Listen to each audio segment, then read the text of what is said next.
네, 우리 계속해서 고대 현자들이 성경을 어떻게 가르치고 어떻게 묵상하고 어떻게 그 2세들에게 잘 가르쳐서 하나님의 말씀을 전수하려고 노력하고 애썼는가?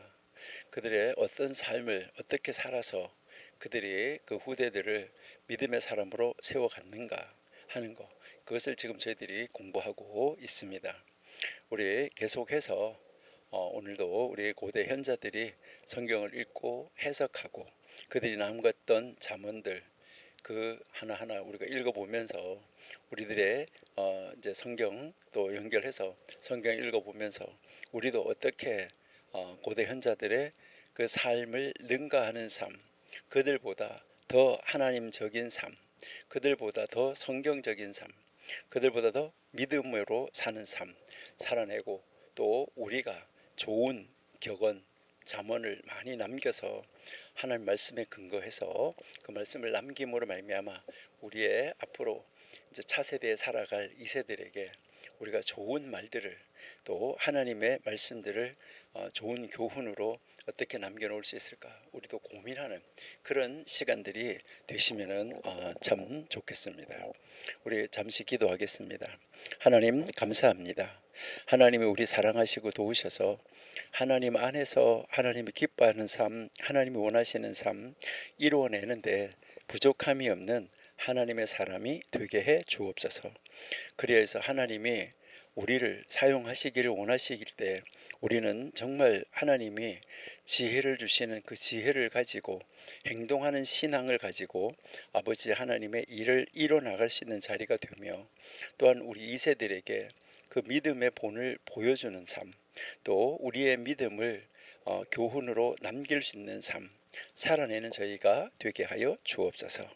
오늘도 우리 고대 현자들의 잠언을 읽으면서 그들이 어떻게 신앙생활 했었는지 저희들은 바라보고 또 그들이 신앙생활 하면서 놓쳤던 것 우리는 보충해서 그들을 능가하게 하여 주시고 혹시 그들이 잘못 해석한 것은 우리는 바르게 해석해서 우리가 하나님 앞에 더 반듯하게 설 수 있는 귀하게 설 수 있는 하나님이 우리에게 맡겨주신 많은 사람들에게 영향력을 줄 수 있는 하나님의 사람으로 세워지게 하시고 쓰임받게 하여 주옵소서.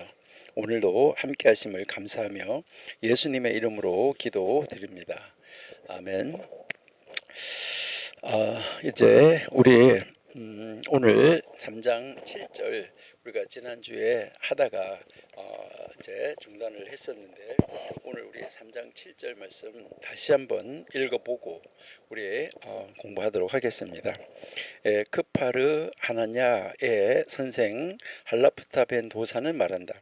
만일 10사람이 함께 앉아 토라 연구에 열중하고 있다면 성경에 말한 바와 같이 하나님이 그들 가운데 계신다. 하나님은 신들의 모임 가운데 서시며 라고 시편 80편 1절에서 말씀했습니다. 그 다음은 심지어 5명이라도 어떻게 우리는 이것을 아는가. 성경에 말한 바와 같이 그 궁창의 기초를 땅에 두시며 라고 한 말씀에 근거해서 가르쳐주고 있습니다. 심지어 3명이라도 어떻게 우리는 이것을 아는가. 성경에 말한 바와 같아 시편 82편 1절 똑같은 말씀인데 하나님은 그들 가운데 재판하신다. 심지어 2명이라도 어떻게 우리는 이것을 아는가. 성경에 말한 바와 같아 말라기 3장 16절에 여호와께서 그것을 분명히 들으신다. 심지어 1명이라도 어떻게 우리는 이것을 아는가. 성경에 말한 바와 같아 출애굽기 20장 24절 내가 내 이름을 기념하는 모든 곳에서 내게 임하여 복을 주리라. 이 말씀에 근거한다라고 이야기를 하고 있습니다. 이 말은 무엇을 이야기를 하는가 하는 것을 좀 더 쉬운 말로 제가 다시 한번 풀어보도록 그렇게 하겠습니다. 10사람이 지금 한 자리에 이렇게 둘러서 앉아 있어요. 함께 앉아 있어요.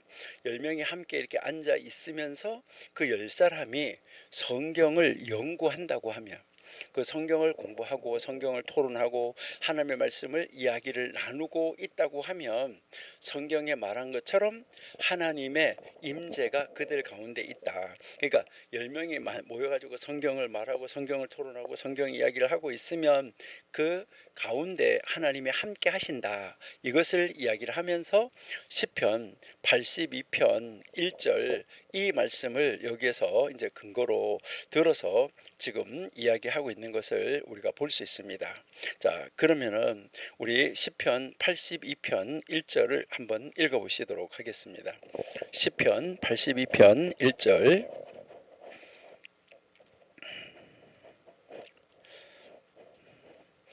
하나님이 하나님의 회 가운데 서시며 재판장들 중에 판단하시다라고 이야기를 하고 있죠. 그러니까 하나님의 신들의 모임 가운데, 그러니까 신들 하나님의 회 모임, 이것은 완전수를 이야기를 할 때 10이라고 이야기를 하는 것입니다. 그래서 10부터 공동체라고 이야기를 하는 거예요. 바로 그 신들의 모임 가운데 서신다. 그 공동체에 하나님이 함께 하신다. 이것을 말하고 있다는 것이고요. 두 번째는 심지어 5명이 함께 있을 때 어떻게 알 수 있는가? 이것은 이제 아모스 9장 6절 한번 볼게요.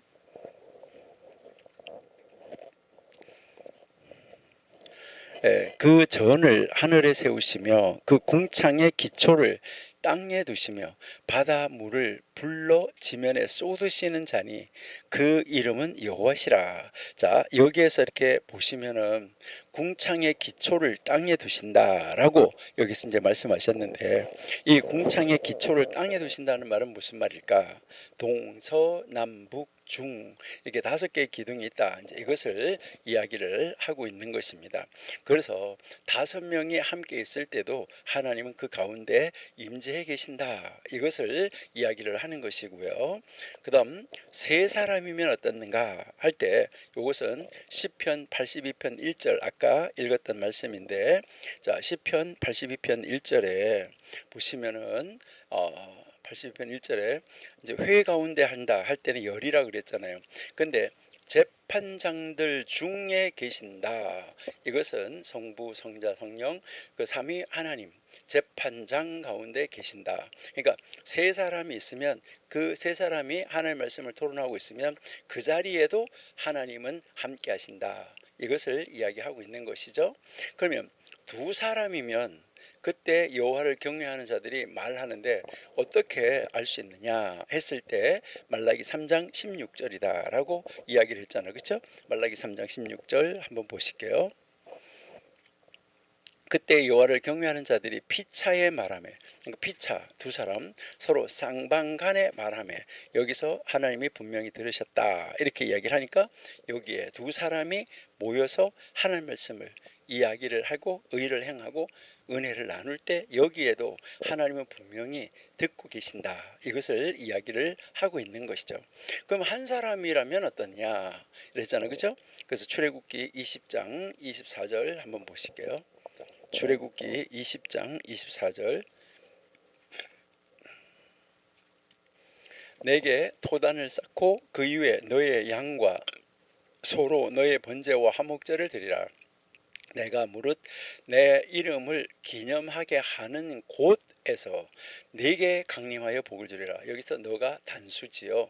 자, 그러니까 내 이름을 기념하게 하는 모든 곳, 거기에서 내가 너에게 임하여, 그러니까 혼자서 하나님 말씀을 연구하고 하나님 말씀을 묵상할 때도 그 자리에 지금 뭐 하신다는 거죠? 하나님은 함께 하신다 하는 것입니다. 이것은 우리에게 무엇을 가르쳐 주나요? 10명에서 하나까지 혼자 있을지라도, 그러니까 공동체로부터 내가 떨어져서 혼자 있을 때라도 우리는 하나님 말씀을 묵상하는 자리에 있어야 된다. 우리가 지난주에 우리가 잠깐 공부를 했었는데요. 여기에서 우리가 이렇게 보면 이제 성경을 배우고 연구하고 실천하는 모든 형태의 이 영적인 집중, 이것을 우리에게 이제 가르쳐 주는데, 그래서 하나님의 거기에는 하나님의 임재가 머문다. 그러니까 공동체 안에 실질적으로 하나님의 거룩한 현존이 임해서 계신다는 것이죠. 여러분, 이걸 하나님이 지금 우리와 함께하고 계신다는 것을 온전하게 인식을 하고 성경을 나누고 말씀을 묵상하고 기도하고 이렇게 한다 그러면 아마 삶의 자세가 많이 달라지겠죠. 그리고 심지어 이 공동체의 숫자가 10명에서 5명, 5명에서 3명, 2명, 1명 숫자가 줄어들어도 그 10명이 있다가 계속해서 숫자가 빠져나가고 줄어들어도 하나님은 떠나지 아니하신다. 이것을 여기서 강조하고 있어요. 하나님은 떠나지 않으신다는 거예요. 그래서 하나님은 내 이름을 기억하는 곳, 그러니까 예배하는 곳, 기도하는 곳, 말씀을 나누는 곳, 말씀을 실행하는 곳, 바로 그 하나님 말씀 중심의 영적인 장소, 거기서 절대로 하나님 무엇이 한다고요? 떠나지 아니하신다. 이것을 우리에게 가르쳐주는 구절이에요. 어떻게 보면 정말 귀한 구절이죠. 그러니까 현자들이 어떻게 이런 말을 남기고 이런 말을 가르쳤을까? 우리가 성경 읽으면서 그래, 나는 내가 있는 자리가 공동체에 있든지 그 공동체 숫자가 나한테서부터 나하고 함께 있던 공동체 숫자가 자꾸 빠져나가서 줄어들더라도 내 혼자 있을지라도 하나님은 지금 나하고 함께 하고 계신다는 것을 확실하게 신뢰하고 확실하게 믿는가, 이게 굉장히 이제 중요하다 하는 것을 이야기를 하는 것이죠. 그러니까 여러분, 이렇게 공동체가 있었는데 이 공동체 속에 하나님이 함께 하셨어요. 그런데 여기 숫자가 이렇게 줄어들었어요. 그래도 함께하고, 숫자가 줄어도 함께하고, 숫자가 들어도 함께하고, 여기에 나 혼자 있어요. 이때도 여기 하나님이 나하고 여기에 함께 임재해 계신다 하는 것입니다. 여러분, 여러분들은 진실로 하나님이 여러분하고 지금 함께 임재해 계신다고 믿으시고 하나님 옆에 계신다는 것을 인식하고 말하고 행동하고 다 하시고 계십니까? 지금 여러분이 혼자서 TV 앞에 계시든지 아니면 혼자서 여러분들이 지금 이제 이 컴퓨터 앞에 공부하고 계시든지 휴대폰 앞에서 계시든지 다른 사람과 함께 공부하고 계시든지 공동체가 묶여서 공부하고 계시든지 그 자리에 하나님이 지금 여기 함께 계셔. 그렇다고 하면 그 안에서 오고 가는 대화가 어떤 대화가 오고 갈까요? 하나님이 계신다는 것이 인식되어지고 하나님이 함께 하고 있다는 것이 온전하게 믿어지고 모든 사람이 그것을 인식하고 있다고 하면 그 안에 있는 사람들의 대화는 달라지겠죠. 그렇죠? 여러분, 진짜 하나님이 나하고 함께 하고 계신다, 하나님 지금 나하고 함께 하고 계신다, 이것을 온전하게 의지하고 온전하게 믿고 확실하게 믿고 정말 그렇다고 인정하고 인식하고 있다고 하면 그 사람은 진짜 하나님의 사람이에요. 그 사람은 정말 신앙이 달라질 거예요. 여러분, 우리가 진실로 그런 사람으로 우리는 서 있어야지 되겠다 하는 것이죠. 그래서 여기에서 지금 이 가르치는 3장 7절은 공동체 안에서 하나님의 말씀을 중심으로 모일 때 하나님의 임재가 함께한다 하는 원리를 절차적으로 이렇게 하나 보여주고 계시는 거예요. 좀 전에 우리가 얘기했지만 10명, 5명, 3명, 2명, 1명까지 점차적으로 줄어들었잖아요. 그렇죠? 하나님의 임재 조건은 사람의 수가 아니다. 여러분, 하나님이 우리와 함께 하시는 것, 그러니까 하나님이 임재하시는데 이 임재하시는 이 조건은 사람 수가 아니라 하는 거예요. 사람의 수에 달려서 사람의 수가 많느냐 적느냐 여기에 달려 있는 것이 아니라는 거예요. 이 하나님 임재 조건은 사람의 수에 달려 있는 것이 아니라 그러면 뭐에 달려 있느냐? 이것은 무엇에 달려 있냐면 하나님 말씀의 중심성이라는 거예요. 말씀의 중심성. 그러니까 여기에 모여 있는 사람이 하나님 말씀을 중심으로 행동하고 말하고 살고 있느냐? 그렇게 하면 그 자리에 지금 뭐 하는 거죠? 하나님이 임재해 계신다. 이것을 이야기를 하는 것이죠. 그러니까 우리가 하나님 앞에 살아야 된다, 이것을 이야기를 하고 있는 것인데, 그러니까 여기에서 우리가 가르치는 말씀을 보면, 그러니까 여기에 이렇게 한 사람이 남더라도, 여기에 우리의 한 사람이 남더라도 하나님은 바로 이 한 사람, 바로 그 한 사람의 말씀 묵상, 한 사람이 하나님의 말씀을 붙잡고 기도하는 거, 한 사람이 선을 행하는 거, 한 사람이 은혜를 베푸는 거, 이것도 굉장히 귀하게 여기신다는 거예요. 두세 사람이 모이면 공동체로서의 영광이 주어진다는, 바로 이제 그 성경에서 말씀하는 이 전통 사상이 여기에 나타나 있는 거예요. 예수님 말씀하시잖아요. 두세 사람이 모이는 곳에 나도 함께한다 라고 말씀하셨는데, 한 사람에서 공동체로 옮겨가는 이 모습을 우리에게 철저하게 가르쳐주고 있다 하는 것을 우리가 알 수 있다는 것이죠. 그래서 아까 우리가 읽었었는데, 이제 여러분들 한번 잘 아까 읽었던 걸 한번 생각해 보시면서 시편 82편 1절에서 우리가 뭐 했었냐면, 하나님은 신들의 모임 가운데 서서 계신다. 이거는 10명 이상의 말씀 모임에 하나님이 임재하신다는 거, 이 공동체를 강조한다라고 우리가 이야기했죠. 그렇죠? 그다음에 말라기 3장 16절에서 이제 서로 말하는데 여호와께서 들으셨다 이렇게 했잖아요. 그렇죠? 여기는 두 명의 경건한 대화, 여기에서도 하나님은 응답을 하신다라고 이야기를 하셨죠. 그렇죠? 그다음에 아까 이제 우리가 출애굽기 20장 24절 여기에서도 무엇을 이야기하냐면, 내 이름을 기념하는 곳에 임하여 복을 준다. 한 사람이라도 예배하고 선을 행하고 의를 행하고 여기서 은혜를 베푸는 그 자리에는 하나님이 뭐 하신다는 거죠? 함께 하신다. 이것을 이야기를 하고 있는 것이죠.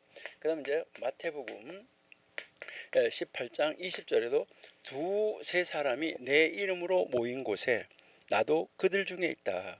이것은 여기에 이 구약뿐만 아니라 신약에서도 뭐라는 것이죠? 동일하게 하나님의 임재를 강조하고 있는 거예요.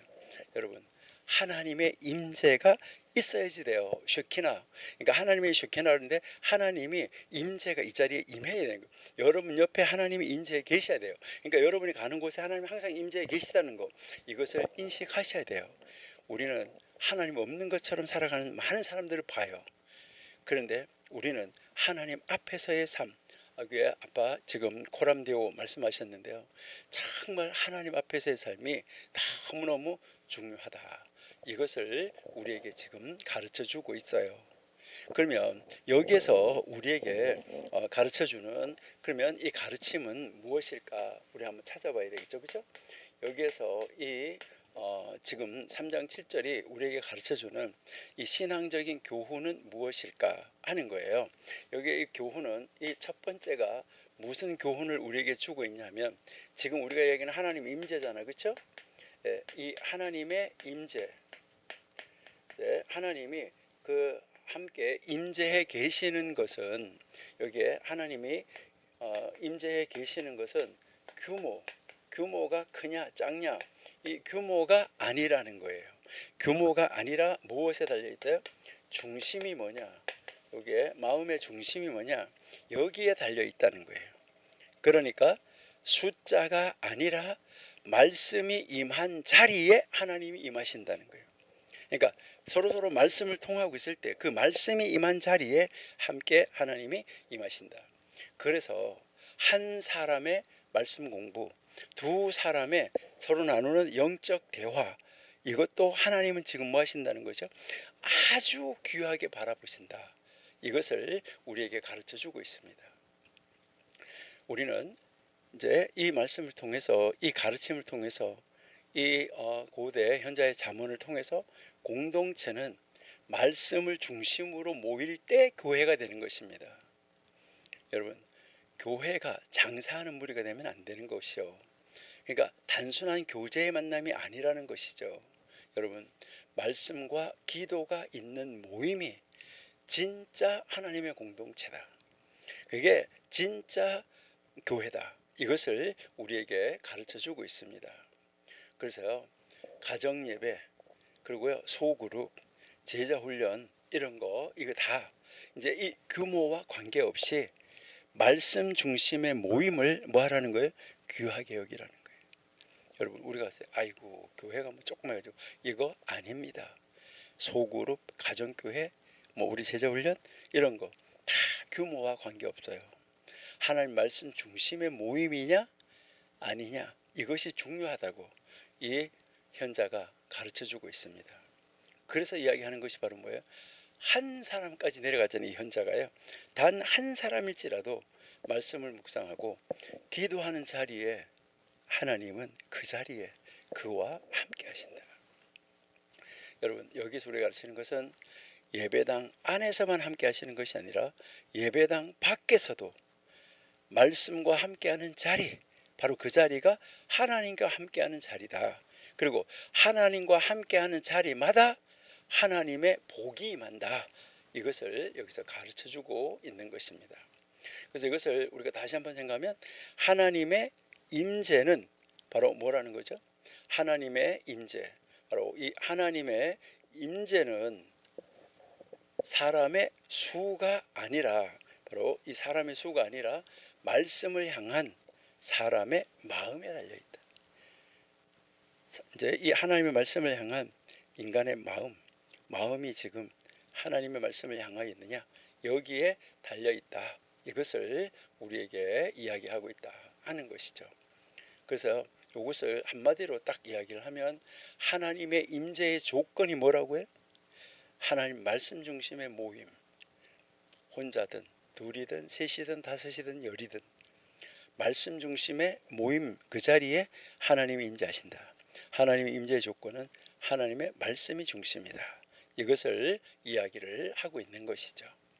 그래서 숫자보다 마음, 숫자보다 하나님의 말씀 중심, 이 중심이 중요한 모임, 한 사람의 묵상 기도도 중요하게, 소그룹 가정예배도 아주 중요하게, 가정교회도 아주 중요하게 하나님께서 여기고 그 자리에 함께 계신다. 이것을 우리에게 보여주고 있다. 이렇게 여러분들이 이해하시면 좋겠어요. 그래서 우리도 언제나 하나님의 임재를 느끼고 하나님 안에서 살아가고 있는 우리들이 되어야지 되겠다 하는 것을 우리가 한번 생각해 보고요. 그 다음 8절 한번 가볼게요. 8절 보시면은 바르토다의 선생님 엘아자르는 말한다. 그의 소유로부터 나온 것을 그에게 드려라. 그의 소유로부터 나온 것을 그에게 드려라. 잘 한번 묵상해 보세요. 왜냐하면 너와 너의 소유물은 그의 것이기 때문이다. 여기에서 위에서 그의 소유로부터 나온 것을 그에게 드리라 했는데, 그러니까 그의 소유 이렇게 말해놓고 왜냐하면 너까지 포함되는 거예요.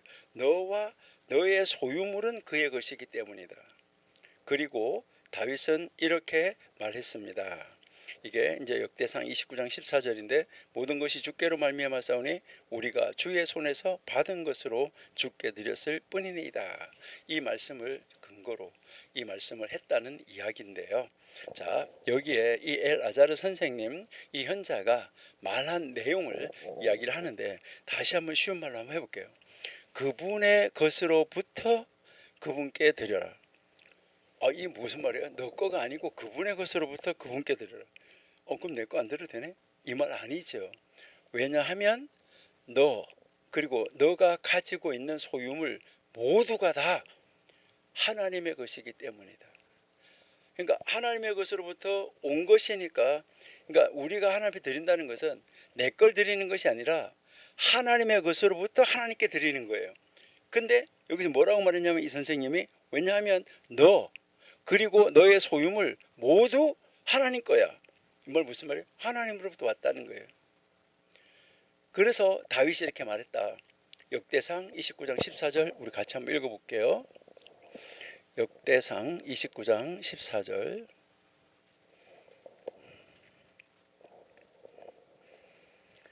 나와 나의 백성이 무엇이간데 이처럼 즐거운 마음으로 드릴 힘이 있었나이까. 다윗이 자기하고 자기 백성이 뭐길래 하나님 이처럼 즐거운 마음으로 기쁜 마음으로 하나님께 드릴 수 있는 힘 능력이 생겼습니까? 그러면서 뭐라 그래요? 모든 것이 주께로 말미암아 싸우니. 모든 것이 누구로부터 왔어요? 하나님께로부터 왔고 하나님께 드렸다는 거예요. 그래서 우리가 주의 손에서 받은 것으로부터 주께 드렸을 뿐입니다.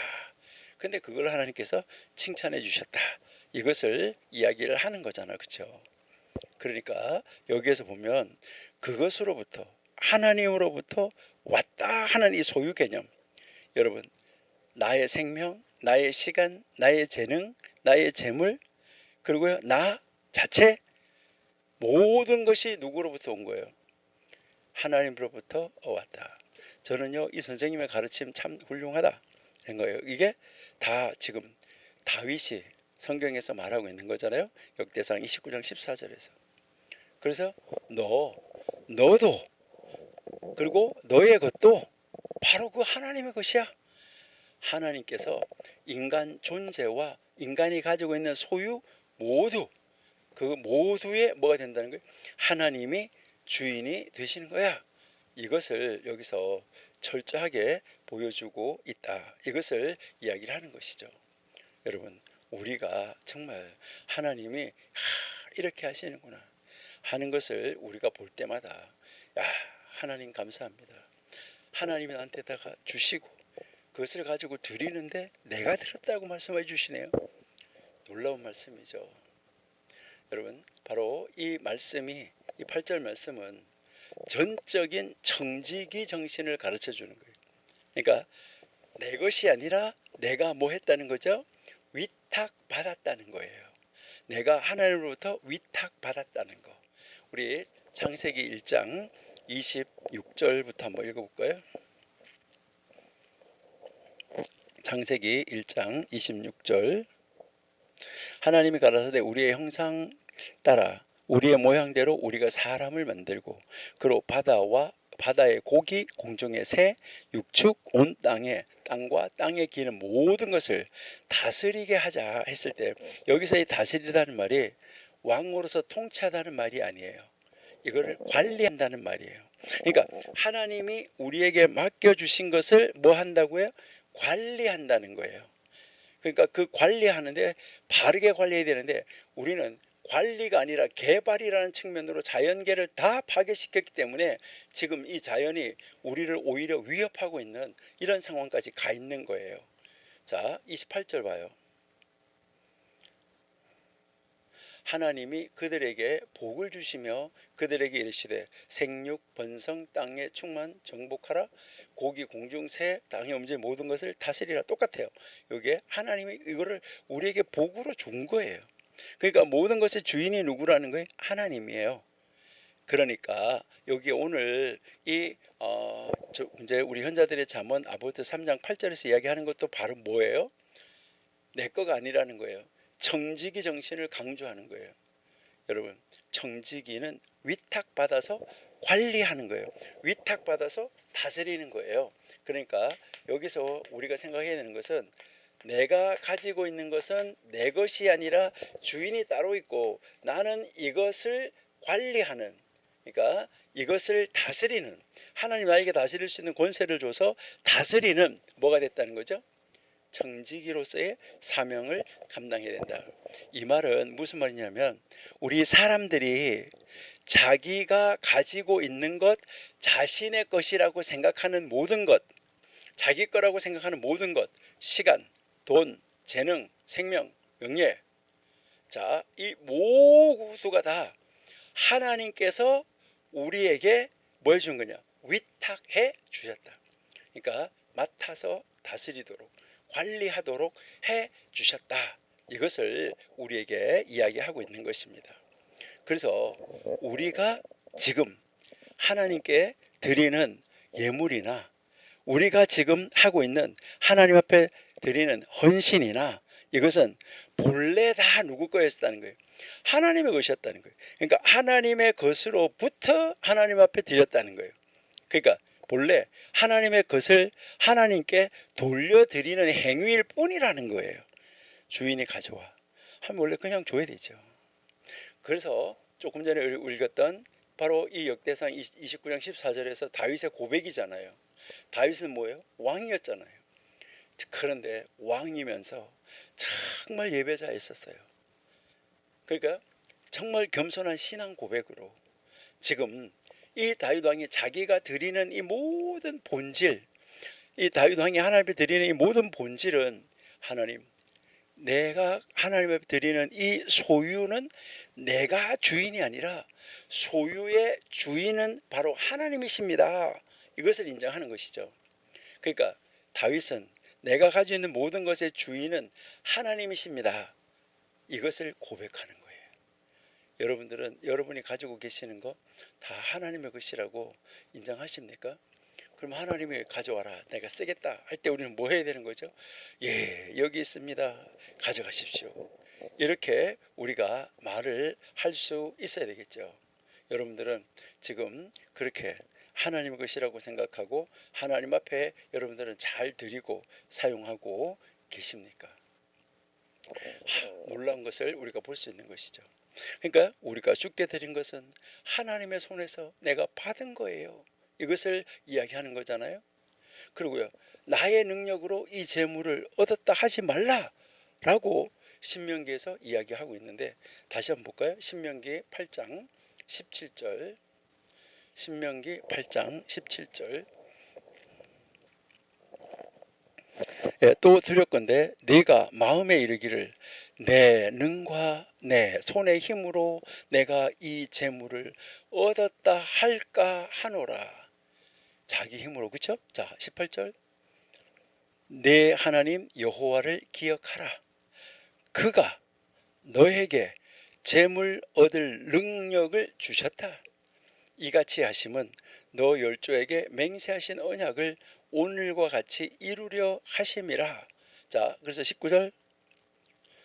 내가 만일 내 하나님 여호와를 잊어버리고 다른 신들을 쫓아 그들을 섬기며 그들에게 절하면 내가 너희에게 증거하노니 너희가 정령이 너 가진 모든 것 다 잃어버릴 것이다. 여호와가 하나님이 바로 다 주신 선물이다. 이것을 이야기하는 거죠. 너의 능력으로 이 재물을 얻었다고 하지 말라. 여러분, 내가 가지고 있는 무엇이 있다고 그러면 여러분이 내 스스로 내 능력으로 이것을 얻었다고 절대 하시면 안 돼요. 그러니까 우리 그렇게 하면 안 되죠. 자, 욥기가요 멋있는 고백을 했잖아요. 욥기에서요. 자, 욥기 1장 21절.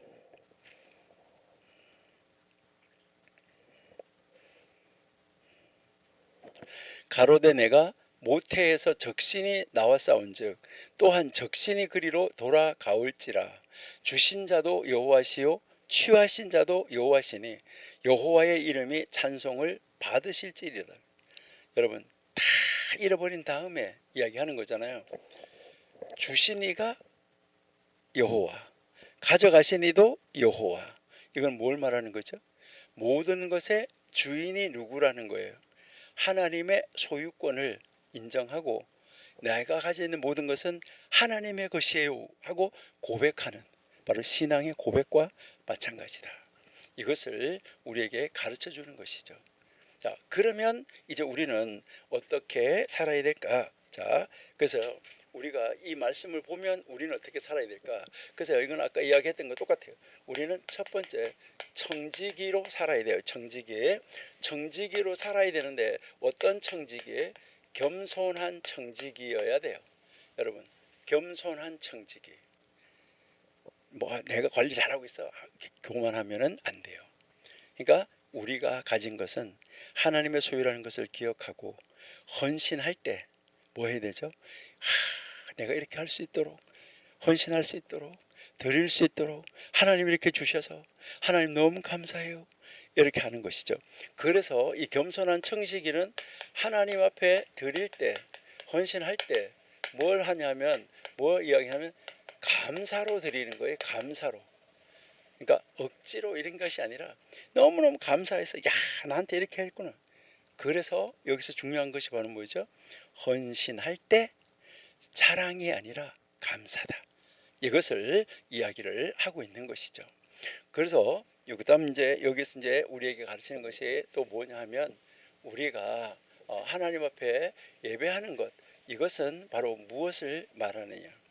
우리가 하나님 앞에 예배하는 것은 바로 내 것이 아니라 하나님의 것이라는 것을 고백하는 거예요. 그래서 우리는 이제 항상 하나님 앞에 서 있을 때마다, 기도할 때마다, 예배할 때마다 하나님 앞에서 우리가 무엇을 하든지 여기서 이 예배한다, 기도한다, 이것은 뭘 말하냐면 내가 가진 모든 것의 이 소유권은 하나님입니다. 하나님이 가지고 계십니다. 이것을 고백하는 거예요. 그래서 우리가 기도하든 예배하든 헌신하든 우리가 하나님 앞에 드린다는 거, 하나님 앞에 드린다는 이 행위는 단순한 헌금, 단순한 봉사가 아니에요. 이건 바로 뭐예요? 나의 삶 전체가, 내 삶 전체가 하나님의 것이에요 하고 고백하는 거, 이게 진짜 예배예요. 그리 가서 하나님 앞에 딱 드리면서 하나님 말씀을 듣고 있는데 뭐 예배가 기니 짧으니 어쩌니 할 수 있겠어요? 예배하는 데 가지고 채점하는 사람도 얼마나 많은지 몰라요. 오늘 성가대는 몇 점이다, 오늘 안내는 몇 점이다, 오늘 설교는 몇 점이다, 오늘 뭐 헌금은 몇 점이다, 그런 거 앉아가지고, 그런 사람, 그건 예배한 것이 아니죠. 예배하는데 채점하러 갔던 사람이죠. 정말 나쁜 사람들, 이런 사람이 얼마나 많은지 모른다 하는 것이죠. 그래서 여기서 우리는 배워야 되는 것이 바로 뭐냐 했을 때, 이 예배, 그 다음에 하나님 앞에 드리는 것, 이 예배나 하나님 앞에 이 드리는 것은 하나님의 것을 다시 하나님 앞에 돌려드린다는 바로 이 신앙 고백이 있어야 돼요. 그래서 그 신앙 고백으로 드리면 뭐로 드릴 수밖에 없어요? 감사로 드릴 수밖에 없다. 이것을 이야기하는 것이죠. 그래서 우리가 하나님의 일을 한다, 사역한다 그러잖아요. 그리고 내가 하나님 앞에 나가서 기도한다, 시간 드리는 거잖아요. 내가 예배한다, 시간을 드리는 거잖아요. 봉사한다, 시간을 드리는 거잖아요. 이게 다 뭐예요? 내 것이 아닌 하나님의 시간으로 여기고 헌신해야 되는 거예요. 내가 지금 이 아까운 시간, 내가 이 시간에 뭘 얼마나 할 수 있는데, 내가 이 시간을 내가 내 거를 이렇게 하고 가서 이렇게 한다 자랑하면 안 돼요. 그게 뭐예요? 당연한 거예요. 그러니까 하나님의 시간으로 여기고 하나님 앞에 헌신해야지 된다. 여러분, 자녀 교육도 마찬가지입니다. 그러니까 내 자녀가 아닌 하나님으로부터 받은 선물로 인식할 때 그 자녀를 하나님의 사람으로 바르게 키우려고 애쓰고 노력한다 하는 것을 우리에게 이제 가르쳐 주는 것이죠. 자, 그러면 이제 이 3장 8절에 바로 핵심 메시지, 그러니까 중심 메시지는 뭘까? 우리가 지금 이야기한 대로 모든 것은 하나님의 것, 우리의 드린다는 것, 우리가 드리는 것은 하늘부터 받은 것을 반환하는 것뿐이다, 이거예요. 내 걸 뭐 하나님 앞에 드려가지고 폼 잡으려고 하는 거 아무것도 할 수 없어요. 그래서 여기에서 핵심적인 그런 구절은 뭘까? 너와 너의 것 하나님의 것이다. 여러분, 나의 것 모두가 다 하나님의 것이다. 이게 핵심이에요. 그래서 여기에서 강조하는 것은 청지기 정신으로 하나님 앞에 겸손하게 감사하면서 살아야지 된다. 이것을 우리에게 가르쳐 주고 있습니다. 그래서 우리 헌신하는 거, 우리가 봉사하는 거, 여러분, 이것은 우리가 뭐 교회에서 내가 헌신을 하고 뭘 가지고 뭐 내가 교회에서 봉사를 하고 했다, 내가 뭐 헌신하고 봉사했다, 그래가지고 내가 얼마나 뭐 철회 기도를 얼마큼 하고 내가 교회 청소를 얼마큼 하고 내가 뭘 얼마고 하고 이렇게 자기가 헌신하고 봉사했다는 거 있잖아요. 여러분, 이 헌신 봉사는 여러분이 꼭 기억해야 되는 것은, 이거는 무엇을 말하냐면요, 이거는 공로가 아니에요.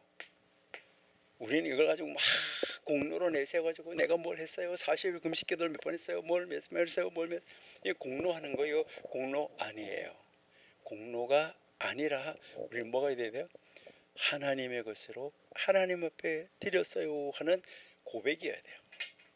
우리 이 헌신과 봉사가 하나님이 나하고 함께 하시고 하나님이 나를 도와주시는 것에 대해서 지금 뭐 하는 거죠? 봉사, 고백, 이것을 우리에게 이야기하고 있다. 이렇게 여러분들이 보셔야 되는 거, 이것을 꼭 기억을 하시면 좋을 것 같고요. 다음에 3장 9절 한번 보실게요. 9절 3장 9절 야코브 선생님이 말한다. 성경 수업을 복습하며 걷다가 그의 복습을 멈추고는 소리치는 사람. 그러니까 성경 공부한 거를 이렇게 길 걸어가면서요, 뭐 했냐면 이렇게 걸어가면서 그 말씀을 묵상하고 되새김질하고 있는 거예요. 그렇게 가다가 그걸 딱 멈추고 뭐 하냐면 소리치는 사람. 뭘 좋은 걸 봤어요. 좋은 걸 딱 보고 확 소리치는 거. 좋다 이렇게. 이 나무가 얼마나 아름다운가. 이 기경된 밭이 얼마나 아름다운가. 나무를 보니까 너무 아름답고 이 밭이 쫙 갈아있는 걸 보니까 너무나 아름다워요. 성경은 마치 그가 그의 영혼에 죄를 품고 있는 것처럼 간주한다. 그렇게 말하는 사람에 대해서 성경은 마치 그가 그의 영혼에 죄를 품고 있는 것처럼 간주한다. 성경을 읽다가 묵상하던 걸 중단하고 보고 아름답다고 외치는 거 그거 뭐 잘못됐나요? 그런데 왜 이 선생님은 이런 말을 했을까? 그렇죠? 이것을 우리가 한번 깊이 한번 생각해 봐야 돼요. 이 도대체 이 말 무슨 말일까? 다시 한번 제가 읽어 드릴게요. 길을 걸으면서 성경 공부한 거를 예배 드리면서 말씀드린 거를 쫙 묵상하고 복습하고 가는 거예요. 그러다가 그 복습하는 걸 딱 멈추고 뭐 하는 거예요? 이 나무가 얼마나 아름다운가, 이 밭이 얼마나 멋진가, 이렇게 외친다고 하면, 그렇게 외치는 사람을 보고 성경은 자기 영혼에 죄를 지은 사람처럼 간주해 버린다. 뭐 이 사람 뭐 죄 지은 게 있나요? 참 놀라운 건데요. 여기에서 이제 반복하여서 배운다는 말이 이제 우리가 복습한다는 말인데, 이 복습한다는 말은 반복한다. 여기서 이 반복한다는 말은 무슨 말일까요? 여러분 예배 교회에서 주일날 예배 드렸어요. 수요일날 예배 드렸어요. 뭐 새벽 예배 드렸어요. 이 예배를 하고 난 다음에 여기서 복습한다는 말은 무슨 말이냐면 그것을 반복한다는 말이에요. 이 반복한다는 말은 무슨 말이냐? 이것은 말씀을 들은 대로 밖에 가서 실천하고 있다는 거예요. 그러니까 밖에 가서 하나님 말씀을 들은 대로 막 실천을 하고 있다가 실천을 딱 중단하고 이거 했다는 거예요. 그러니까 바로 그 실천하던 것을 중단했어요. 일시적으로 그 하나님 말씀에서 벗어났다. 이걸 이야기를 하는 거예요. 그러면서 감탄하면서 자연의 아름다움에 시선을 빼앗겨 버린 거예요. 그런 사람 많죠. 자연의 아름다움 보는 거 아주 감탄하는 사람 많죠. 그런 사람을 보고 뭐라고 하냐? 자기 영혼에 죄를 짓는 사람으로 간주한다. 이 말 무슨 말이냐면 영적 책임을 이야기를 하는 거예요. 그러면 도대체 어떻게 하라는 말인가? 도대체 이 가르침은 무엇일까? 우리가 한번 생각해 보면 좋겠죠, 그죠? 여기에서 우리에게 이제 이 가르치는 것은 성경 중심의 경건한 삶을 잃어버리지 말으라는 거예요. 그러니까 하나님 말씀을 듣고 하나님 말씀대로 행하는 삶 중단하면 안 된다는 거예요. 어떤 일이 있어도 중단하면 안 된다는 거예요. 뭐 아무리 좋은 게 있고 뭐 어떤 게 있어도 하나님 말씀대로 사는 삶은 중단하면 안 된다. 끊임없이 지속하라. 이것을 이야기를 하는 거예요. 그러니까 여러분, 그러면 우리가 하나님이 창조한 자연을 바라보면서 하나님도 보시기 좋다 이렇게 말씀하셨는데, 우리도 이 봄에 꽃이 아름답게 핀 걸 바라보면서 이 자연의 아름다움에 감탄하는 행위, 이거 잘못됐나요? 그럼 이 사람이 지금 잘못된 건가요? 그거 아니에요. 그렇게 감탄하는 행위 자체가 문제가 아니에요. 하나님의 말씀을 복습하는 거, 하나님 말씀대로 사는 그 흐름을 딱 중단하고 세속적 시선으로 전환되는 순간을 경계하라는 거예요. 그러니까 그 세속적인 시선으로 이걸 바라보게 되는 거, 이것을 중단시켜라, 이것을 경계하라, 이걸 이야기하는 거예요. 무엇을 말하는 거냐면 하나님의 말씀대로 사는 삶을 잠깐 잊어버리고 순간의 아름다움에 머무는 것, 이것이 결국 우리 영혼의 방향성을 다른 데로 돌리게, 잃어버리게 할 수도 있다. 이것을 경고하는 거예요. 그럼 이것이 도대체 우리에게 무엇을 말하는 것일까요? 여러분, 그 순간에도 무엇을 하라는 거예요? 이야, 하나님이 어떻게 저렇게 아름답게 만들었을까? 정말 멋지다. 이게 필요하다는 거예요. 세속적인 시각이 아니라 하나님이 저렇게 만들었다. 이 땅에 존재하는 것, 땅이 생명을 내는 모든 것이 다 뭐라는 거죠? 하나님이 하신 것이다. 이거를 인정하면서 바라보라는 거예요. 하나님이 하신 것을, 하나님의 솜씨, 하나님의 손길, 이걸 인정하라는 거예요. 그래서 우리 신명기 6장 7절 한번 볼까요? 신명기 6장 7절.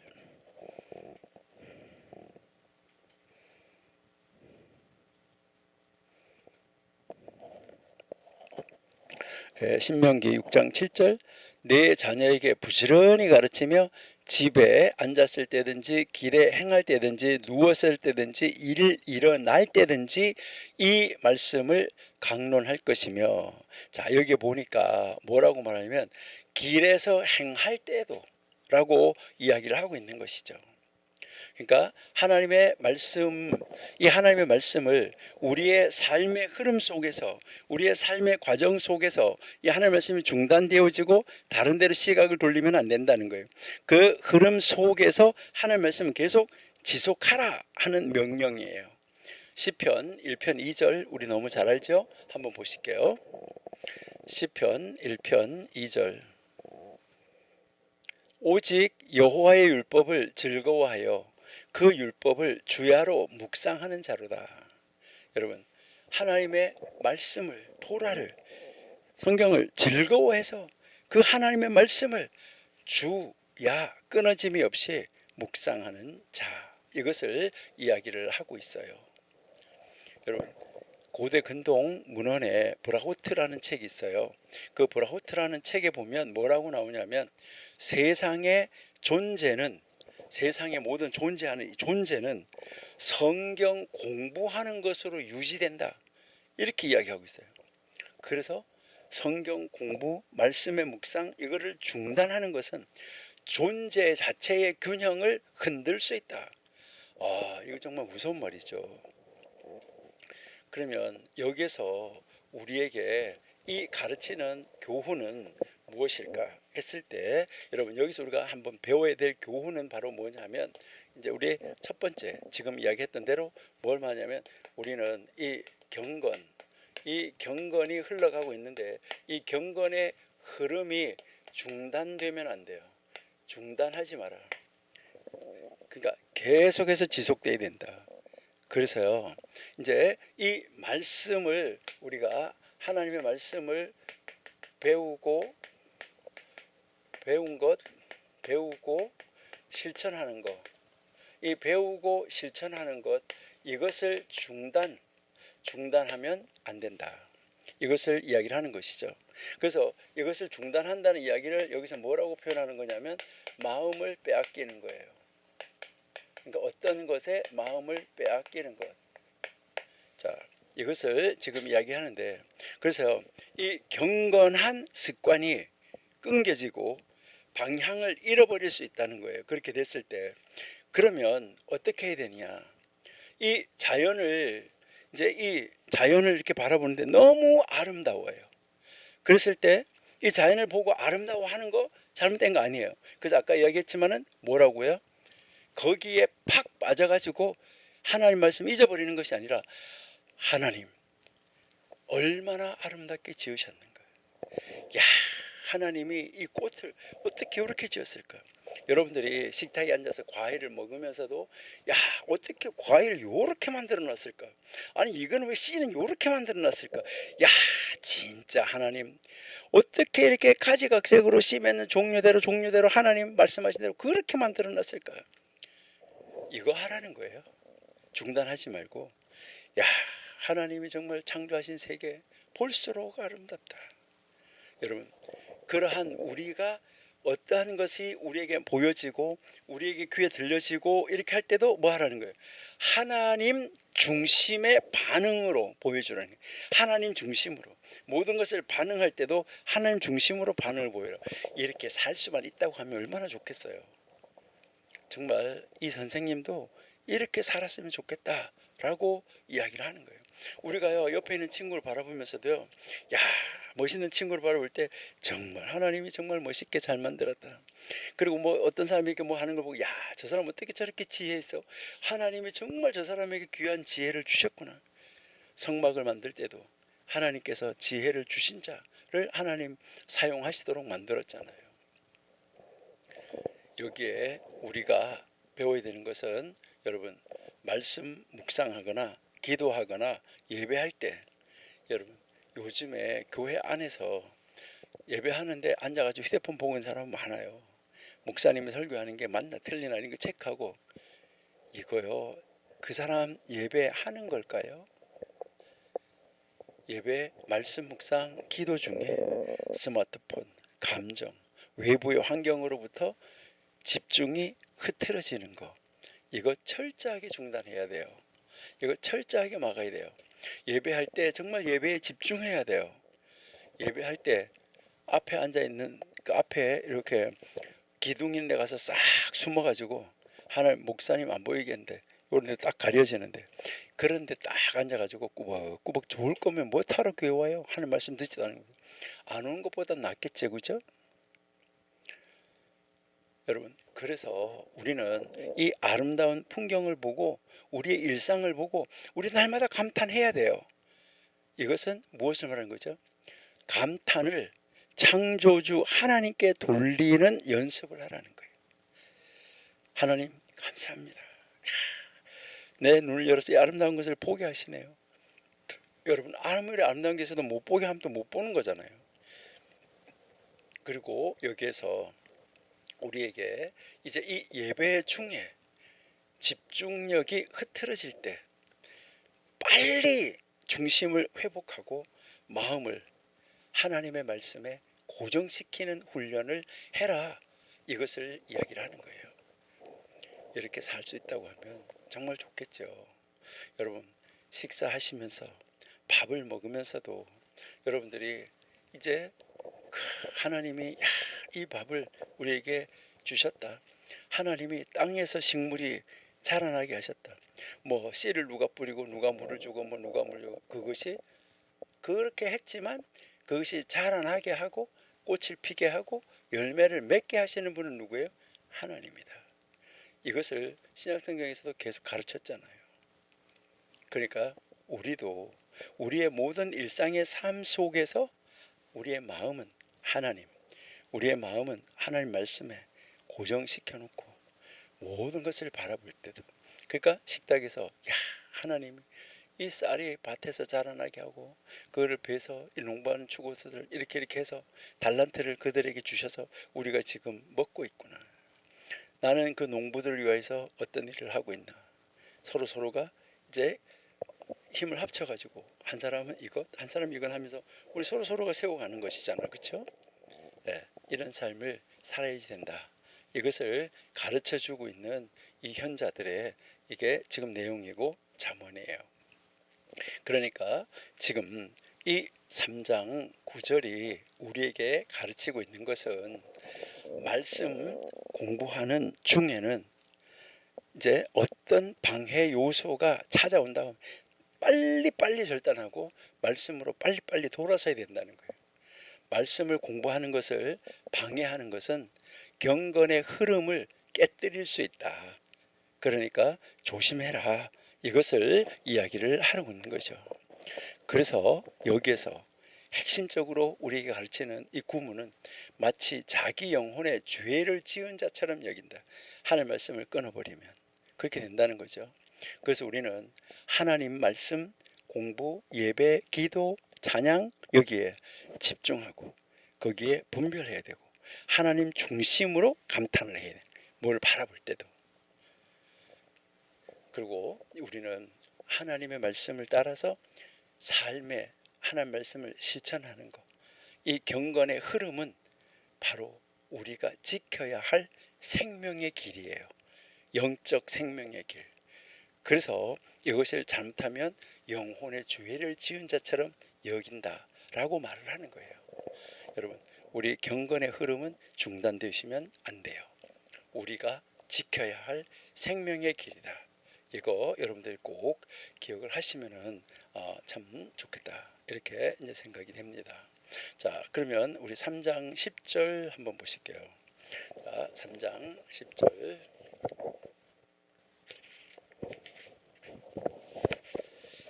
3장 10절. 예, 도스타이의 바르 얀나이는 메이르의 이름을 빌어서 말한다. 그러니까 이거는 인용해서 말한다는 거예요. 누가 이렇게 말했다라고 인용해서 말한다. 토라의 가르침 중에 어떤 것을 잊어버리는 사람은 누구든지 성경이 말하고 있는 바와 같이 그의 영혼에 죄를 품고 있는 것처럼 간주한다. 신명기 4장 9절. 그의 연구가 그에게는 너무 어려웠기 때문에 그가 잊었을지라도 이것은 적용되는가? 성경을 공부하는데 성경 공부가 너무 어려워요. 그렇게 됐을 때라도 이것이 적용되는가? 이제 그때 또 성경은 말한다. 이것을 이야기한 내용 조금 이따 우리가 신명기 한번 읽어볼게요. 그러므로 만약 그가 게으르게 앉아있지 않고 그의 의식으로부터 그들을 제거하지 않는다면 그는 집중과 복습의 부족으로 인해서 그의 영혼에 죄를 품고 있는 것은 아니다. 자, 이것이 우리 무슨 말일까 하는 것을 우리가 다시 한번 이제 여러분 읽어보시고 생각하셔야 되는데, 자, 여기서 이제 가르침이 무슨 가르침이냐면 성경의 가르침 중 토라 성경의 가르침 중 하나라도 잊어버리는 사람은 성경은 그를 두고 마치 그의 영혼에 죄를 짓는 자처럼 여긴다. 그러니까 하나님의 가르침 중 하나라도 잊어버리는 자. 이거 정말 무서운 말인데요. 우리 신명기 4장 9절 한번 읽어볼게요. 신명기 4장 9절.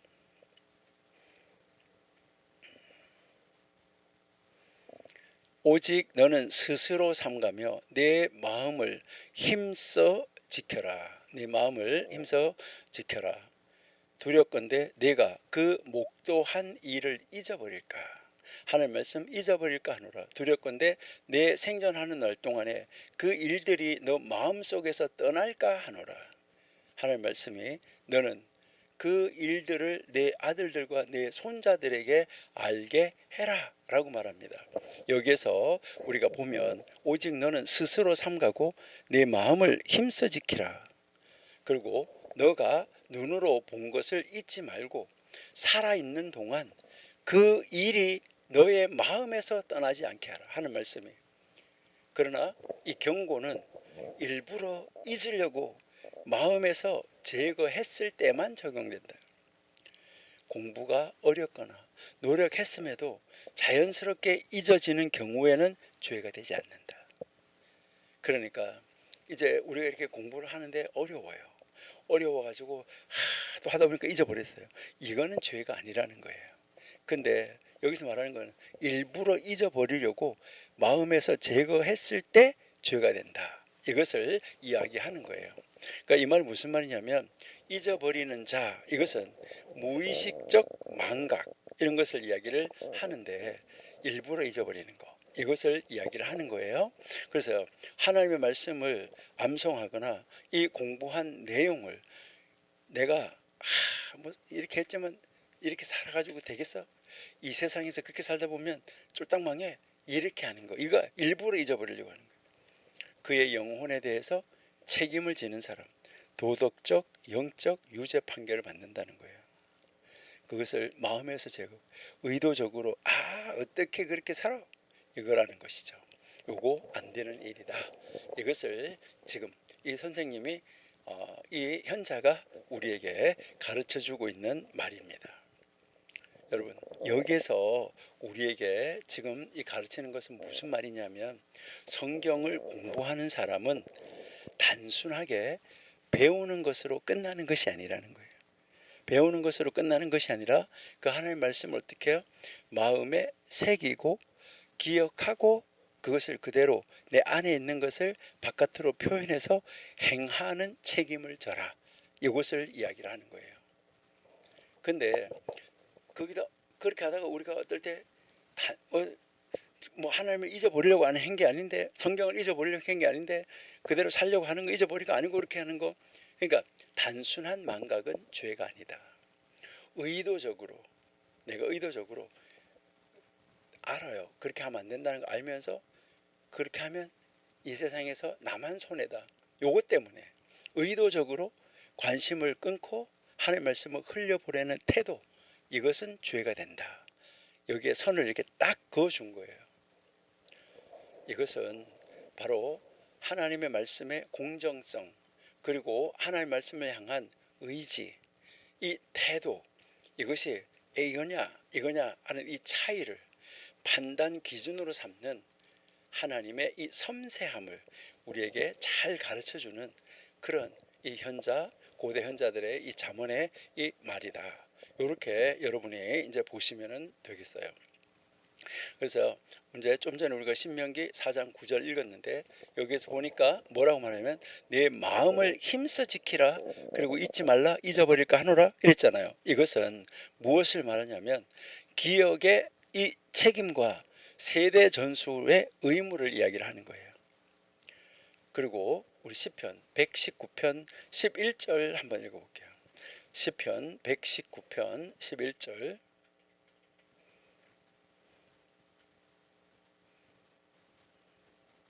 예, 자 거기에 한번 이제 보시면 내가 주께 범죄치 아니하리하여, 내가 주께 범죄하지 아니하려고 해서 뭐 했다는 거예요?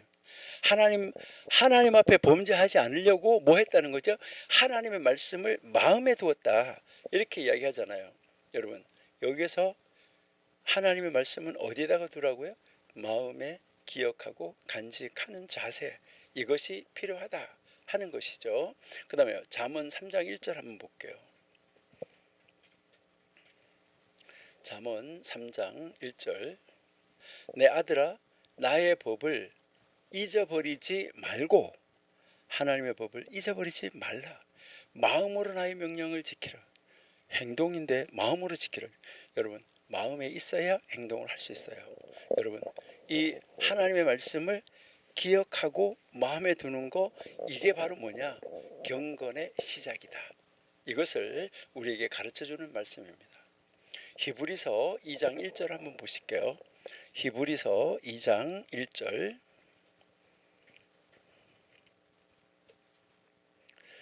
그러므로 모든 들은 것 우리가 더욱 간절히 삼갈지니 혹 흘러 떠내려갈까 염려하노라. 여러분, 들은 것을 흘려 떠내려가지 않도록 뭐 하라는 거죠? 더욱더 조심하라는 거예요. 이게 하나님의 말씀을 기억하는 것, 이것을 신약성경에서도 우리에게 강조하고 있다. 이것을 우리에게 가르쳐주는 것이죠.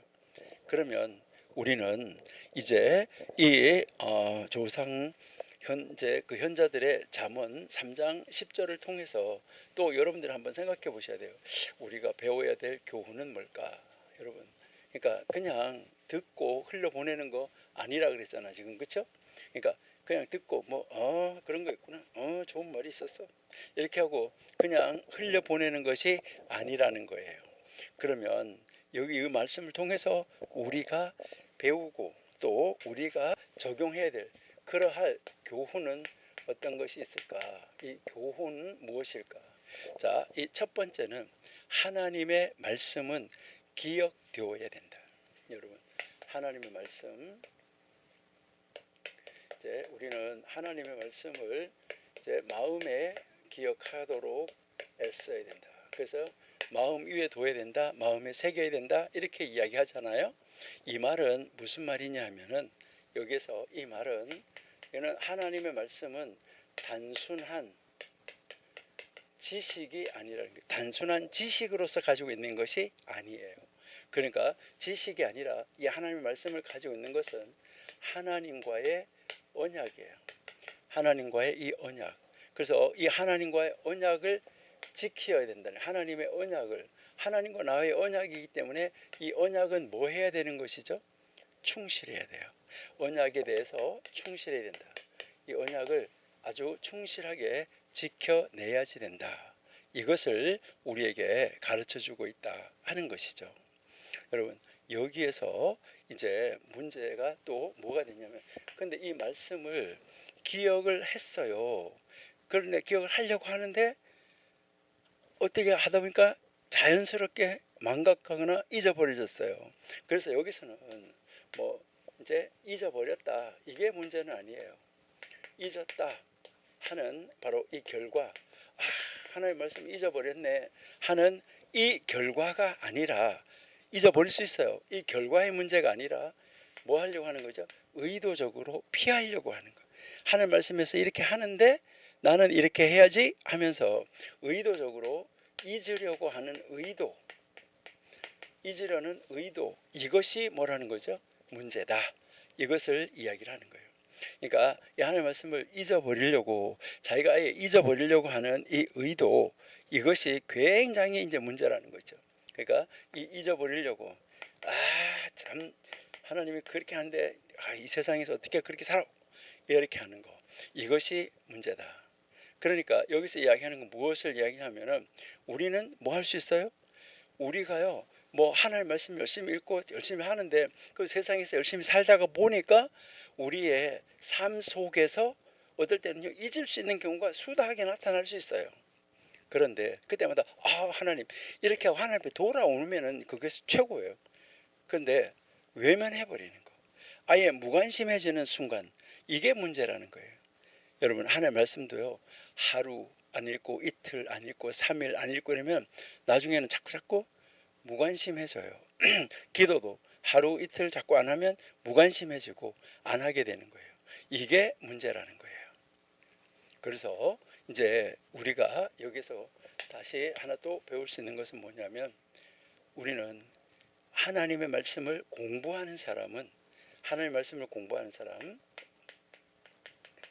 이 하나님의 말씀을 이 공부를 하면 이 사람은 어때야 되느냐? 여기에서 중요한 것은 마음의 기억, 이것이 이제 중요하죠. 마음에 기억하려고 애써야지 되고, 그 다음에 이 공부한 사람은 이 하나님의 말씀을 우리의 삶에 뭐 해야 되는 거죠? 실천하려고 노력해야지 된다. 그래서 하나님의 말씀의 기억, 그리고 하나님의 말씀을 실천, 이것이 뭐 해야 되는 거죠? 함께 가야지 된다. 이것을 우리에게 가르쳐 주고 있어요. 그러니까요, 우리는 이제 어떻게 해야 될까? 자, 우리도 하나님의 말씀을 많이 암송하고 해하나님의 말씀을 계속해서 이 세상에서 실천하는, 그 반복하는 훈련을 우리가 생활화해야 돼요. 말씀을 듣고 생활하면 이 말씀이 기억되는 거예요. 그리고 말씀을 잊지 않으려고 하는 노력을 해야지 돼요. 어려워서 잊어버렸다고 우리 낙심하지 말고 다시 또 하나님 말씀을 더 가까이 다가가는 사람이 되어야지 돼요. 우리 하나님은 망각보다는 하나님은 중심을 보시는 거죠. 자, 여기에서 우리가 가르치는 것은 게으름과 무관심, 이것은 학습보다 더 큰 죄가 된다. 그러니까 게으른 거, 무관심. 하나님의 말씀을 멀리하는 태도는 시간이 지나면 지날수록 뭐가 돼요? 습관이 되어버려요. 안 하게 된다는 거예요. 그걸 기도 안 하고 성경 안 읽고, 여러분, 음식을 안 먹으면 배가 고픈데 성경을 안 읽었을 때 영적인 배고픔이 느껴져야 성경을 읽을 수 있어요. 그래서 말씀을 멀리하는 태도는 자꾸 시간이 지나면 지날수록 그것이 습관화돼서 안 읽어도 아무렇지도 않게 되는 거예요. 기도 안 해도 아무렇지도 않게 돼요. 그러다가 결국 마지막에는 어떻게 되는 거죠? 결국은 심령이 메마르게 되고 말아요. 이거 얼마나 안타까운가 하는 모습을 우리에게 지금 가르쳐주고 있다 하는 것이죠. 너무너무 사실은 안타까운 거예요. 우리가 그런 자리로 우리는 이제 떨어지면 안 되겠죠. 오늘 우리는 이 3장 10절 말씀을 보면서 하나님의 말씀을 기억하려고 하는 책임감, 그리고 하나님의 말씀을 실천하려고 하는 태도, 이것이 굉장히 중요하다 하는 거, 이것을 느끼고 우리 하나님의 말씀을 조금이라도 많이 암송하려고, 하나님의 말씀을 조금이라도 더 마음에 새기려고, 마음에 기억하려고, 마음에 두려고 애써야 되고, 하나님의 말씀을 그래서 읽고 또 하나님의 말씀을 묵상하고 하는 것이 뭐야 돼요? 일상의 삶이 돼야 되는 거예요. 우리의 태도가 어떤 태도를 가지느냐 하는 거. 그래서 하나님의 말씀에 대한 무관심, 이거는 철저하게 경계해야지 된다. 이것을 우리에게 보여주고 우리에게 가르쳐주는 이 고대 현자의 잠언의 말이었었어요. 네. 그 다음 우리 11절 한번 보실게요.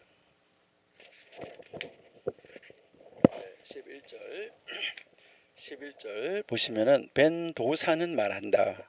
만일 사람이 죄를 두려워함이 그의 지혜보다 앞선다면, 그러니까 죄를 두려워하는 것이 그의 지혜보다 앞선다면 그의 지혜는 오래도록 남을 것이다. 그러나 만일 사람의 지혜가 자기의 죄를 두려워함보다 앞선다면, 사람의 지혜가 죄를 두려워함보다 앞선다면 그의 지혜는 오래도록 남지 못할 것이다. 이 두 가지를 지금 이야기를 하고 있는 거예요. 그러니까 다시 한번 잘 봐요. 잘 한번 생각해 보세요. 만일 이제 사람이 있는데 그 한 사람이 죄에 대해서 두려워하고 있어요. 근데 이제 이 죄에 대한 두려움이 이만큼 있다. 죄에 대한 두려움이 이제 있는데 이 죄에 대한 두려움이 지혜, 이 지혜가 이만큼 있어가지고 지혜보다 훨씬 더 커요. 이렇게 그래서 이 하나님의 이제 이 죄에 대한 이 두려움이 그의 지혜보다 더 커서 이것을 더 앞서 있어요. 더 크게 생각해요. 그러면 이때 이 지혜는 뭐가 되냐면 계속 지속된다는 거예요. 그런데 이제 이 죄에 대한 두려움이 자기 지혜, 그러니까 자기 지혜가 크고 죄에 대한 두려움이 이렇게 작아요. 그러니까 죄의 두려움이 작고 자기 지혜가 커요. 이것은 이제 이 자기가 죄에 대한 두려움이 작으면 좋은데, 이제 이 죄에 대한 두려움이 이 지혜보다가 크면 좋은데 이 지혜가 죄의 두려움보다 더 크면 문제다. 이것을 이야기를 하는 거예요. 그러면 이것은 우리에게 무엇을 지금 말하려고 하는 걸까? 이 단어를 우리가 한번 보면 죄에 대한 두려움이라는 것은, 이 죄를 짓는 것에 대해서 두려워하는 것은 무엇 때문일까요? 여러분, 죄에 대한 두려움을 느낀다. 이것은 무엇 때문에 죄에 대한 두려움을 느낄까요? 하나님 앞에서 경외, 하나님 앞에서의 두려움이에요. 하나님이 보시고 계시는데 내가 죄를 지으면, 성경에서 이렇게 말했는데 내가 죄를 지으면, 이것을 이야기하는 거죠. 하나님 앞에서의 삶이 죄를 두려워하게 만들어요.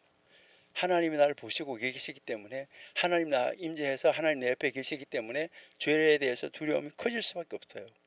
그래서 하나님 앞에서의 경외함, 도덕적, 윤리적 감수성이 커지는 것을 이야기를 하는 거죠. 두려워하는 것이죠. 그리고 여기에서 이제 이야기하는 것은 더 앞선다, 크다, 이 말은 무엇을 말하냐면 우선순위를 어디다 두냐는 거예요. 죄에 대한 두려움이 우선이냐, 아니면은 자기 지혜가 우선이냐, 어느 것이 우선이냐, 여기에 따라서 죄에 대한 두려움이 우선이면 이 지혜는 지속되고, 근데 자기 지혜가 더 크고 이 죄에 대한 두려움이 작다 그러면 이 지혜는 크지만 작아지고 없어진다. 지속되지 않는다. 이것을 이야기를 하고 있는 거예요. 그러니까 이제 여기에서 이 지혜가 아무리 커도 뿌리가 없어서 사라지고 허무하게 되는 거예요. 왜요? 하나님에 대한 두려움이 없으면 뿌리가 없다. 이것을 이야기를 하는 거예요. 그러니까 여기에 이 가르치는 것은 이제 하나님을 향한 경외심이 지혜의 기초다. 이거를 강조하는 거예요. 그러니까 하나님을 두려워하는 거. 하나님을 두려워하니까 이 세상에서 도덕적 경외심이 일어나는 거예요. 잘못하는 것에 대한 두려움. 그래서 이것이 지혜의 기초다. 이것을 강조하는 거예요. 그러니까 죄를 두려워하는 마음 있잖아요. 이 죄를 두려워하는 마음은 하나님과 사람 앞에서 바른 양심을 세우는 걸 말하는 거예요. 그러니까 죄를 안 지려고 하는 것이죠. 이런 심령 위에, 그런 심령 위에 세워진 지혜는 절대 넘어지지 않고 사라지지 않고 오래 지속된다. 이것을 이야기를 하는 거예요. 그런데 지식이 엄청 많아요. 그런데 하나님에 대한 두려움, 도덕적 경외심, 도덕적인 것 두려움, 이 경외심이 없다고 하면, 지식은 많은데 그런 것이 없다고 하면 그 지혜는 어떻게 될까요? 교만, 오용, 타락의 도구가 돼요. 아, 그게 그런 말이 아니고 이런 말이야. 아, 이래요, 이래요, 이래요. 이렇게 이야기하는 거예요. 그러니까 그 지혜는 교만으로, 오용으로, 타락하는데 도구로 쓰임 받을 수밖에 없다는 거예요. 그러니까 그 지혜는 뭐가 되는 거예요? 사라져요. 이것을 지금 우리에게 가르쳐 주고 있는 말이에요. 그러니까 참된 지혜는 도덕적 겸손, 그 참된 지혜는 도덕적 경외심. 이게 뭘 말하냐면 하나님 앞에서의 삶이라는, 하나님을 경외하기 때문에 도덕적으로 겸손하고 도덕적으로 경외심이 있다는 거예요. 그 뿌리 위에서 피어나는 열매, 하나님을 경외하고 그래서 도덕적으로 겸손하고 도덕적으로 경외하는, 도덕적으로 죄를 지을까 봐 두려워하는 그 뿌리 위에서 피어난 열매가 바로 뭐냐? 참된 지혜라는 거예요. 여러분, 참된 지혜는 도덕적 겸손, 그리고요 경외심이라는 그 뿌리에서 착 자라난, 거기에서 줄기를 타고 올라와서 꽃이 피고 열매를 맺은 그 열매다. 이것을 이야기하는 것입니다. 이건 참 놀라운 말씀이죠. 여러분, 좋은 말이다. 이걸로 끝나서 되는 게 아니라, 그래, 나는 정말 하나님의 말씀에 대한 두려움이 있는가?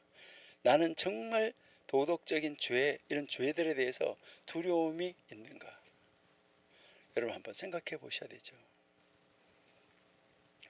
우리 잠언 1장 7절 한번 읽어볼까요? 잠언 1장 7절.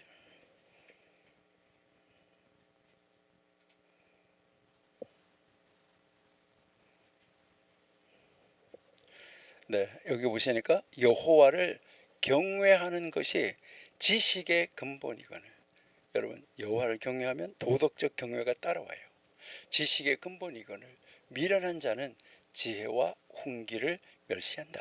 이렇게 이야기하고 있죠. 바로 경외가 지혜의 바로 뭐예요? 시작이다. 이것을 우리에게 가르쳐 주는 것이죠. 시편 110편 10절 한번 볼까요? 시편 110편 10절. 시편 110편 10절.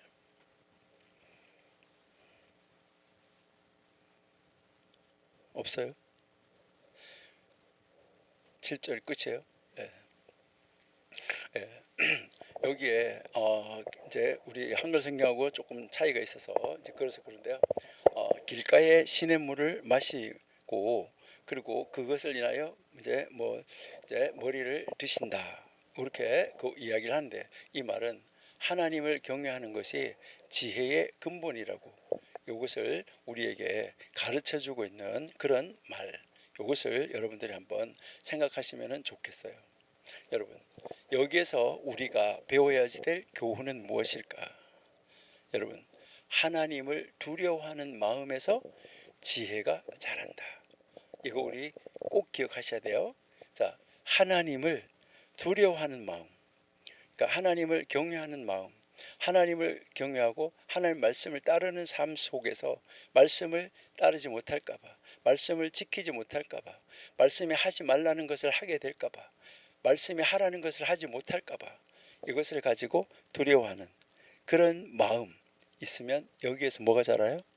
이 세상을 바르게 살아갈 수 있는 지혜가 자란다.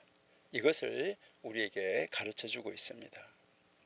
그 다음에요, 두 번째 우리가 여기서 이제 하나 또 다시 가르침 배울 것을 생각하는 것은 뭐냐면 두려워함이 없는 지식, 경외함이 없는 지식, 그냥 머리만 커져 가지고 있는 지식, 행함이 없는 지식, 이것은 교만으로 갈 수 있어요. 그래서 경외함이 있는 지식, 겸손으로, 경외함이 없는 지식, 교만으로, 경외함이 있는 지식, 겸손으로 간다, 이어진다. 이것을 우리에게 가르쳐 주는 거예요. 그래서 여기에서 지금 우리가 배워야 될 것은 뭘까 했을 때, 여러분, 공부보다 앞서야 할 것은 회개와 자각입니다. 하나님 앞으로 돌아오는 거, 이게 아주 중요하다는 거죠. 그래서 하나님 앞에서의 두려움, 이게 공부보다 앞서야 돼요. 내가 하나님 앞에 있는데 이 공부하고 이대로 못 살고 이렇게 하고, 하나님 살게 해주세요. 이것이 우리에게 아주 중요하다 하는 것을 가르쳐 주는데, 여기서 우리가 한번 이제 생각해 볼 것은 무엇을 말하냐면, 우리가 하나님의 말씀을 공부하는, 뭐 신학을 공부한다 이렇게 이야기를 하고, 또 성경을 공부한다 이렇게 이야기를 하잖아요. 그러니까 신학 공부, 성경 공부, 신학, 성경 공부 이렇게 하는데, 여기에서 우리가 해야 되는 것은 바로 뭐냐면, 꼭 해야 되는 것은 지식보다 나의 죄와 나의 한계를 깨닫는 겸손함으로 시작해야 돼요. 여러분, 성경 공부를 항상 시작할 때 어떻게 해야지 되냐, 우리는 이 성경 공부가 그냥 뭐 무작정 성경 공부합시다 이러니까 아유, 목사님 하자니까 가야지, 이게 아니라 우리가 성경을 공부하고 또 신학을 한다, 이것은 어떤 하나님의 말씀, 성경에 대한 지식보다 먼저 나의 죄, 그리고 나는 한계가 있다, 이것을 깨닫는 겸손함에서부터 이게 출발해야 돼요. 성경 하나님 말씀 맞아? 이거 아닌 것이죠. 자, 그 다음에 여기에서 또 우리에게 가르치는 것은 리더십과 가르침이에요. 여러분, 우리는 리더십과 가르침, 여기에 이제 이 신학과 성경 공부, 그 다음 이제 리더십, 이 리더십 있고, 우리가 가르쳐야 될 때 이 리더십과 가르침에서는 어째야 되느냐, 여기서는 여러분 언제나 권위보다 먼저 하나님을 두려워하는 태도로 섬기는 자리에 있으십시오. 여러분, 예수님도 섬기러 왔다 그랬잖아요. 그러니까 우리는 리더십이 어떤 리더십인가, 내가 가르친다고 할 때 어떤 것인가. 여러분, 리더나 가르치는 사람은 권위로 다스리는 게 아니에요. 섬기는 것으로 다스려야 돼요. 그러니까 권위보다가 먼저 하나님을 두려워하는 태도로 뭐 해야 되는 거예요? 섬겨서 그 사람을 세워주는 사람이 돼야지 된다. 이것을 우리에게 가르쳐주고 있는 말씀이에요. 여기에서 우리에게 지금 가르쳐주고 있는 것은 바로 이 지금 우리에게 이 11절이 가르치는 중심 메시지는 경외심이 지혜보다 먼저다, 요거예요. 경외심이 지혜보다 먼저다. 그리고 죄에 대한 두려움이 지혜보다 앞서면 우리에게 있는 지혜는 계속되어진다, 이것을 이야기를 하는 것이죠. 그리고 신앙 지식은 도덕적, 영적 기초 위에서 가능한 것이다. 그것이 없다고 하면 그 지식은 아무 의미가 없다, 이것을 우리에게 가르쳐주고 있습니다. 자, 이것을 이어서 우리가 한번 보면, 다음 절을 보면 좀 더 쉽게 이해할 수 있어요. 그래서 그 사람이 계속해서 가르친 가르침이에요. 자, 그 사람이 계속해서 가르쳤는데 뭐라고 했냐면, 그는 말했다. 만일 사람의 선한 행실이 그의 지혜보다 더 크면, 그러니까 선한 행실이 지혜보다 크다, 이거예요. 그러니까 선한 행실이 지혜보다가 크다. 그러면은 그 지혜가 오래 남는다. 그런데 만일 그 지혜가, 여기에 이 지혜가 그 선한 행실보다 더 크다면 그의 지혜는 오래 남지 못할 것이다, 이렇게 여기서 이야기하고 있습니다. 그러니까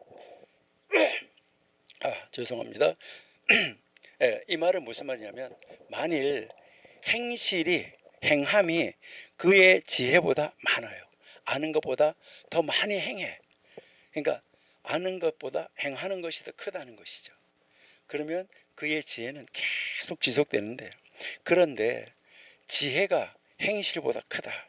그러면 그의 지혜는 오래가지 못하고 이제 사라질 거다. 뭐 지혜는 아는 것, 지식은 많은데 행함이 없으면 사라지게 된다. 이것을 이야기를 하는 것이죠. 그러니까 우리가 하는 말씀을 배웠는데 그 실제적인 삶 속에서 나타나는 실천적 행동이 커야 된다는 거예요. 그러니까 이 실천하는 것이 우선이. 왜 배우냐? 실천하기 위해서예요. 그러면 지혜가 계속되는데, 그런데 이 실천이 뒷받침하지 않는 지혜, 지식은 허무하다, 사라진다. 이것을 우리에게 가르쳐 주고 있습니다. 그래서 요 12절은 지혜의 검증을 어떻게 할 수 있느냐? 행실로 이루어진다 하는 말이에요.